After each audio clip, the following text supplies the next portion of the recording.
Well, good day, ladies and gentlemen. Welcome back to the podcast. This is part 3 of the LA adventure. I just got to say, first and foremost, thank you all so much for tuning in and listening to part 1 and part 2. We're going to get right back into it. As you all know, we were at the fucking brunch.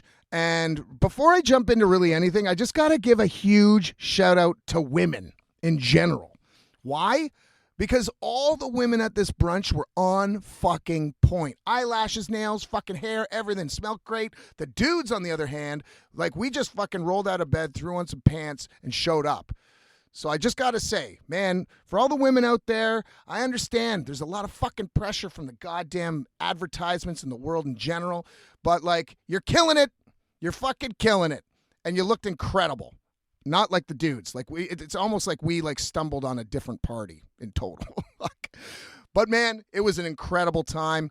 Great food. And first time I drank pina coladas, and they're fucking awesome. I gotta say, fucking pina coladas. I'm not even much of a rum guy at all. But fuck, they were tasty. Especially at like 10 in the morning. All fucking hungover. It was great.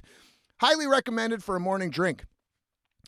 So Brad and I are broke. You know, like, so we're like trying to fill up as best we can on this food, this buffet food, because, you know, we're getting down there. Now, Brad's like literally fucking flat broke. So I got to kind of take care of the guy. I got a bit more money than he did. And it was just, you know, and that's what friends do, though. I got your back, brother, you know. So rather than getting a hotel or a hostel or whatever, we decided let's just fucking rent a car and sleep in the damn thing.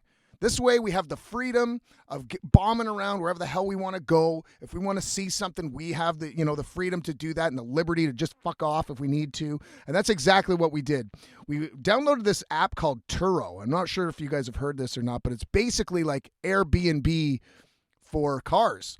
And you just rent some dude's fucking car and you fuck off for a while. You just make sure that it's filled with gas and it's not like ruined. So that's what we did. We rented this car and we just decided, you know what? Let's just get the hell out of fucking LA. It's a shitty city. You know, we've seen basically everything that you're supposed to see when you go, you know, to Los Angeles. So one thing we don't have here in Canada is like a proper desert. So we said, why don't we fucking fuck off into the desert, have a fire, you know, look at the stars, drink a fuck ton of gin, because I'm still sitting on bottles of this shit and I can't bring it back with me on the plane. So we need to drink it, right? So no going to bars, no fucking around. Just need some beans and some chili, some buns and some snacks and a bunch of water. That's all we need. So we just bomb down this fucking... I'll tell you right now, if anybody does decide to go to Los Angeles, get out of the city. Check out some of these beautiful mountains. And we were just driving for hours and hours on end. We got our weed, we got our mix, we got our food. We are ready to fucking go. And it's just incredible. Like the views were top-notch shit. And I'll tell you, man, I'm here in British Columbia. We've got definitely the better country of the two. But I'm just saying, we got some incredible views. But, man, Los Angeles has some fucking incredible spots just to stop and take it all in. You're not listening to sirens. You're not listening to fucking cars honking or any of that bullshit. It is just off the grid and beautiful. So we end up going down and we're driving 2 miles up this mountain and 2 miles down. We fucking get to the base. And I'll tell you, man, just like in the movies, we come into this small little shanty town. And I don't know, like Canada's not super religious. I mean, of course, there's lots of people that are religious here. But, man, like all you could see on every fucking doorstep was a massive cross and an American flag. And it was almost like each neighbor was trying to compete with one another. Like, I got the bigger cross. Jesus loves me more.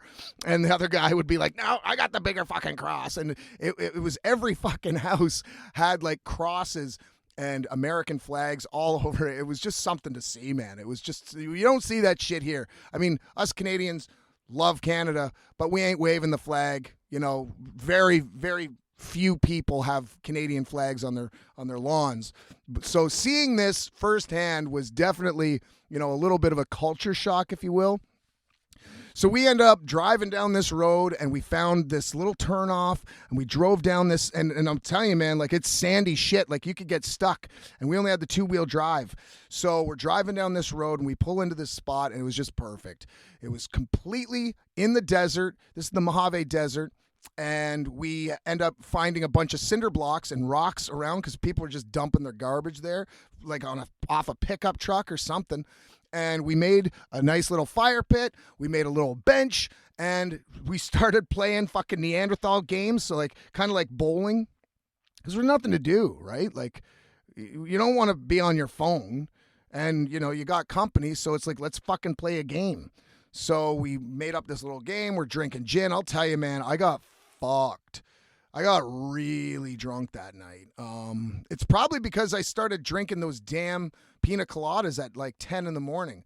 And, of course, we were on a mission to get rid of this gin. Like, that's the thing. We have to fucking get rid of this stuff. I'm not throwing it out, and I'm not just going to give it to somebody. We're drinking it.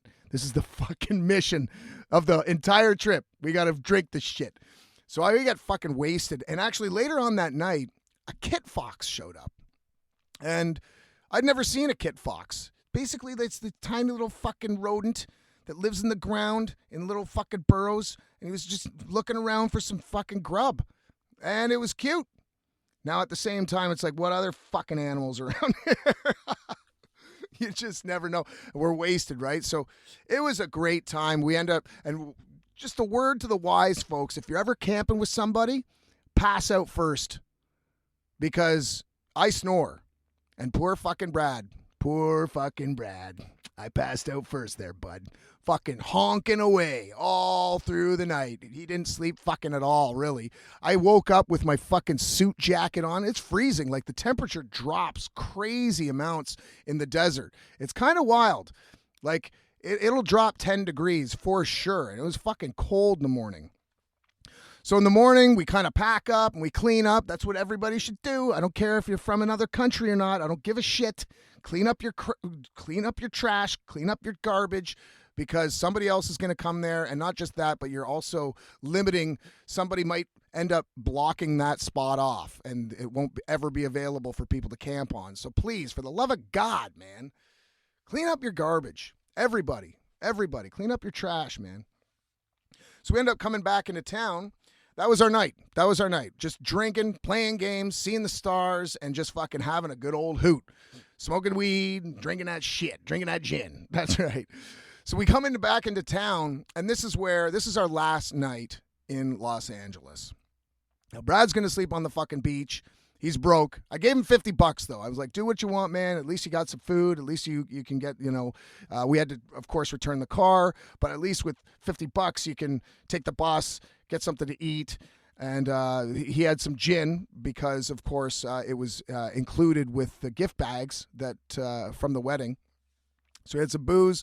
And this was our first night where we kind of like parted ways. And this isn't a bad thing.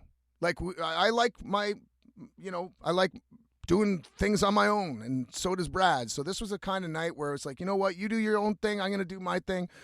So I ended up getting a hostel for dirt cheap. I think it was $60. I just fucking scored. The prices fluctuate, it seems, throughout the day, depending on like the availability, I suppose. But I ended up getting a hostel, and it was great. Like, I'm telling you, man, like, this was right at Venice Beach, and we're back at Venice Beach, by the way. This is where it's like, this is the only spot we kind of liked. It was beautiful out. There's a bunch of fucking babes, and there's a skate park. The ocean's right there if you want to go swimming. It was just great. Great spot, and I got this hostel for $60. Brad fucks off. He does his own thing. Oh, by the way, before he fucks off, we go to this Irish pub, and it's 2-for-1 drinks. Now, I did say to you earlier that, we needed to drink this gin, but I'll tell you, man, we've been drinking gin all fucking week, and we needed something different. We needed a fucking beer, right? So we go into this spot to get a burger and a beer, and it's 2-for-1 drinks. Sounds like a deal, doesn't it? Nope. Their fucking pints were $12. 12 American dollars. Meaning that these 2-for-1s, it was still $6 for a fucking beer. And it was in a plastic cup. Like, I'm not a fancy guy, guys. I'm really not. And, it doesn't take a lot to fucking please me. But this was next level bullshit. Next level bullshit. Our jaws were on the ground. I will say the burger was fine. It was good. The fries are okay. It was just a burger. You can't fuck it up. But the beer? Like, what are you thinking? Again, how does anyone survive in this fucking city? $6 American. Well, it was 2 for 1. So normally it would have been $12 for a fucking beer in a plastic cup. Can you believe that? Oh man, like we really had to wrap our head around this shit. We're like, no wonder we're broke. No wonder we're nickel and diamond. Again, like I was loaning money to Brad, so it had I didn't care.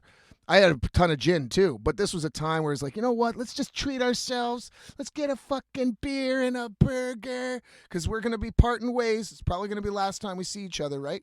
So that's what we did. And it was, oh my God, $12 for a fucking beer. Fuck that place. And fuck LA. So we part ways. I go back to my hostel, and I've got 2 26ers of gin that I need to drink. I need to get rid of this shit somehow. And this is where it gets real fucking interesting. I'm sitting at the skate park drinking, and I'm looking around, and like, I don't know anybody. Nobody knows me. And I guess I was expecting, somebody to come up and talk to me. It doesn't work like that, folks. It's you got to go up to people. That's the only fucking way. So I'm sitting there. I'm kind of like down. It's still like 3 o'clock in the afternoon. Kind of feeling like, not lonely, but like I got no one to talk to. Everyone's got their friends and, their little cliques doing their own thing. And I just said, fuck this, man. I need to get rid of this gin. I have to. So I need to put myself out there. So I go on a walk. I'm walking down the Venice Beach Strip, and I see these 2 guys, and I'm like, yo, what the fuck's going on, boys? You want some fucking booze? And of course, they'd be an idiot to say no. So they're like, yeah, hell yeah, I'll have some fucking booze. And this is where I started chatting. I'm like, guys, I need to find a spot that's dirt fucking cheap, like a shithole dive bar. And I'm going to go there. I'm going to have some beers. But outside in the smoking area, that's where I can get rid of this fucking gin. And this is how I can meet people. It's a great way of meeting people. I mean, if somebody came up to me with a fucking bottle and said, you want a swig? Hell yeah, I'll be your friend. This guy, he's like, yeah, if you walk 2 miles. Now, again, we use kilometers here in Canada, so that's like, I don't know, close to 4 kilometers, I guess. 3 and some change. If you walk 2 miles and hang a left, you're going to see a shittiest dive bar with the cheapest beers. I was sold. So I gave these guys a shot, and I fucking booked her. And I'll tell you, folks, this is the spot. This was the spot. I forget what the damn bar was called. Damn it. I can't shout it out. Fuck it. Anyway, so I found this spot. By this point, we're getting nighttime. I had been drinking all fucking day. Pretty drunk. And I find this incredible hole in the wall. It's got like fucking rock and roll paraphernalia all over the walls. It's got wood shavings all on the floor. Like every meal that was coming out was in like a little fucking basket, like a plastic basket. I was like, this is the spot. This is it. Hell fucking yeah. And everybody was fucking chill. Outside, sharing the booze, and it's going down. Mission almost accomplished. And I go inside to hang out by the pool table, and this person came up to me, and she looks at me quite strange, and hold on. And she looks at me quite strange. Sorry about that. And she starts tearing up, looking at me. And I'm like, what's wrong? You all right? You okay? And she turns to her friend, and her friend comes up to me, and she's like, our friend committed suicide and was wearing that exact same shirt, which was my Jack Daniels shirt. I'm sure you guys have seen me wearing it, whether it's on Instagram or even probably on the show here. Really cool, black and white, traditional Jack Daniels shirt. She's like, our friend passed away wearing that shirt, and that was actually her favorite shirt. And I'm like, oh, that's really too bad. Sorry about that, And her friend comes up, and she's like, can I have your shirt? What? No, you can't have my fucking shirt. Like, what am I going to wear?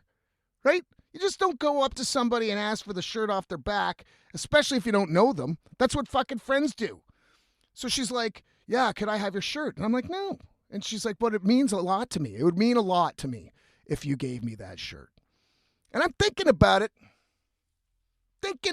Like, this is Venice Beach, right? Like, everybody's weird there. So me walking around with just a fucking leather vest on wouldn't be out of the ordinary. But still, I'm like, no, I can't fucking do it. I'm sorry, I can't do it. And she's like, well, I'll trade you shirts. I'm like, what, the shirt you're wearing? It's a turtleneck, and it comes up to your fucking belly, and it's a fucking long sleeve. I'd never fit in that thing. And she's like, well, that's all I got. And I just said to myself right then and there, you know, it's these types of moments that you can't say no to, right? You don't fucking, this is an opportunity for a memory forever. So I'm like, you know what? It is Venice. Fuck it. Let's do it. So we both go to the bathroom, fucking strip down, and she gives me her fucking shirt. I think I have it right here. Oh, yeah. Here it is. If you're watching this, look at this thing.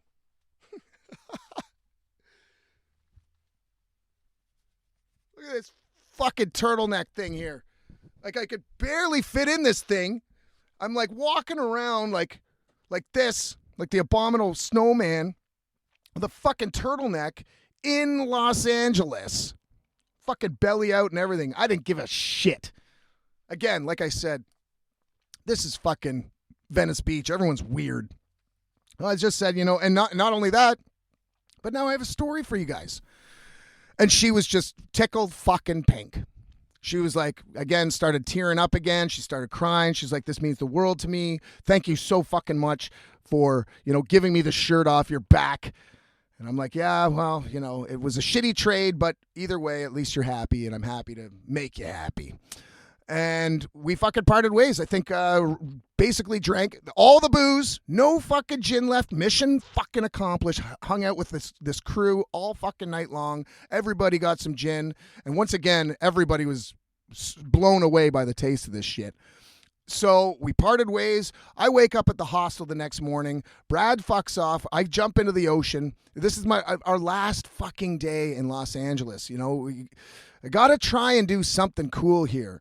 So Brad's flight was much, much earlier than mine. Mine was at like 10 o'clock at night, and his was at, I think, 5 in the afternoon. So I just decided, you know, my buddy's gone. I don't know anybody. I'm out of booze. I got nothing going on with me right now. I have the entire day to basically kill before my flight. I just looked up how far the airport was, and it was 8 miles. I said, fuck it, I'm going to walk it. That's right. I'm going to walk it. Fuck it. I got the time. I got legs. I'm not fucking old yet. Too old. You know, my legs still work. And that's exactly what I did. I hoofed it. I had my bag on my back and my fucking suit jacket and everything in my suit bag that I was hauling around for 8 fucking miles. It took me over 3 hours. And I got one hell of a fucking blister on the bottom of my foot from this. At the very, very, very end of this, after the outro song, I will upload or attach the video of me popping this fucking blister on my foot. I'm not going to do it here because I don't want to gross you out, but if you want, I did film it because it was the size of a nickel. I did film it, so if you want to see that, I will tack that on at the end, very, very end of this episode. So I'm walking, I get about 7 miles and I'm dying for a drink. There's no fucking shade. There's no clouds in LA and it's smoggy. And I'm sweating my face off. And I look on the maps and there's a little pub only about 20 minutes away from the airport. And I fucking pop in there. And I'll tell you, man, I don't know. It's just the way life is. And I've just learned to be so much more accepting of strange scenarios. And this is another one, folks. I walk into this bar, and it's a black bar. Not a single fucking pale SOB like me in there. It is a black bar, rap music fucking cranked, and I am the only white dude in there. It was almost like a record scratched, and everyone just turned and looked at me and was like, yo, who the fuck is this guy? Did I turn around and leave? No. I wanted to make this my home for the last little bit before I fucked off. And that's exactly what I did. I got to know the locals. I got to meet this really cute girl there. We had a great time. The tacos, it was Taco fucking Tuesday. The $3 tacos and $4 drinks. I had been bombing around this expensive city for 5.5 days, getting ripped off by Irish pubs, and here I go into some black bar, and it's $4 drinks and $3 tacos. That's what I'm talking about, man. Can't believe that it took me so goddamn long to find this place, and I was accepted with open arms. Everybody was super cool. They let me smoke joints right on their fucking patio. Didn't give a fuck, and they were super nice, you know? So sometimes when you get yourself into scenarios or situations that you think, I'm going to just take the safe route. Sometimes, going against the grain, you're going to meet some great people and see a different side, like a culture. Like, that's, to be brutally honest, that's probably the first and only time I've been into like a dominantly black bar. It was fucking cool. And there's a DJ ripping it up. I mean, I didn't want to bust out my moves. That I'd be probably removed permanently if I did. So it was an incredible time. Hopped on the plane, just shit-faced. I actually gave them every single dime and penny and bill I had left because I'm not coming back to Canada with any American money. I tipped the waitress a lot. I just said, here, take it. You guys have been super nice to me, very accepting. So there you go. And she was really, really thankful for that. And I come back to fucking Canada happier than a pig in shit. I fucking arrived in Canada at 2 a.m., come back to the van, and I loaned my van to a friend of mine. And I did say, take it for a rip, bud. Take the van for a fucking rip if you want. Go camping.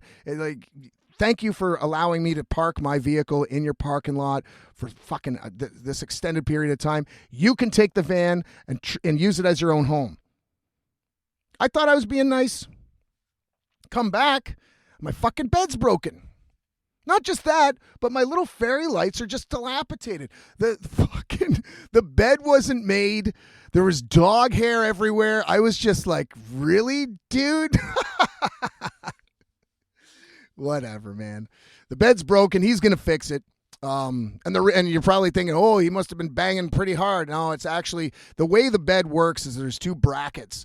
And I should have told him that, in order for the part where your feet go and to hoist yourself up onto the bed, you need to put these brackets out. Otherwise, the entire weight, it just wouldn't be able to hold. So, yeah, long story short, he fucked that up. And but either way, he's going to fix it. And he is a dear friend, so I'm not really super worried about it. But, man, being back in Canada is so good. It's raining today, which we didn't get any rain in Los Angeles whatsoever. So it's just nice. I like the weather here a lot better. The expectations of Canada are pretty low. So when you come back to this incredible city and this incredible country, it's like, fuck, man, we got it good. We really do. There's not a lot of hype here. It's just what you see is what you get. But it's all beautiful.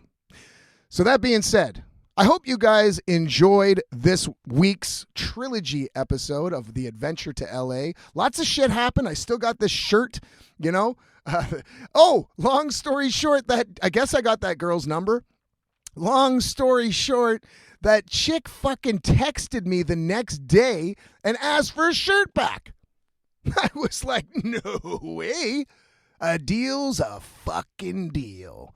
She's like, well, what are you going to do with it? I'm like, I don't know. Nothing. But it's a deal. You're not getting away with this with 2 fucking shirts. I need a shirt here. Even though I'm not going to wear it, that's a fucking deal. You can't come back and ask for your shit after a fucking handshake deal was made. You just can't do that. Not where I'm from. Nope. But thank y'all so much for tuning in to this trilogy episode. I hope y'all are doing well. And I just got to say once again, thank you so much to everybody who has been listening right up until the very end and liking and sharing and subscribing and making comments. If you guys have anything that you want to talk about, you definitely let me know in the comments. If there's something about this trilogy episode that you particularly liked or thought maybe I rambled on a little bit too much, let me know, because I'm always trying to improve. And definitely, I've never done something like this long, and especially about one chunk of time. So please leave a comment, let me know, and I hope you're all doing well, God damn it. I really do. So until next time, I'm Johnny No Cash. I just got to give a shout out to good old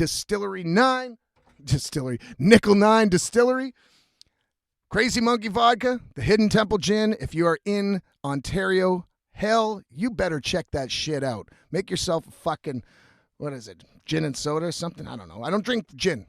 I will say that this is the best shit I've ever drank, though. So thank you all so much. Definitely go over to buymeacoffee.com/JohnnyNoCash if you want to support the show. If you want to listen to some tunes, just type in Johnny No Cash there in Spotify or Apple or Amazon. If you want to check out the old Instagram, it's Johnny No Cash Official. And of course, if there's something you guys want me to cover in a future episode, let me know. And not just that, I got a song coming out with a good friend of mine, Ari Mnemonic. And I'm not sure when she's planning on releasing it, but once she does, I will be sure to let you know. So until next time, thank you all so much for tuning in. You guys know I appreciate you. And until next time, you better stay dusty. I'm out. I'm living in a van playing outlaw tunes. Life with Johnny No Cash. Smoking them smokes and drinking that booze. Life with Johnny No Cash. Where I go, how the fuck I'll know I'm off the grid on dusty roads. There ain't no better way of eating beans.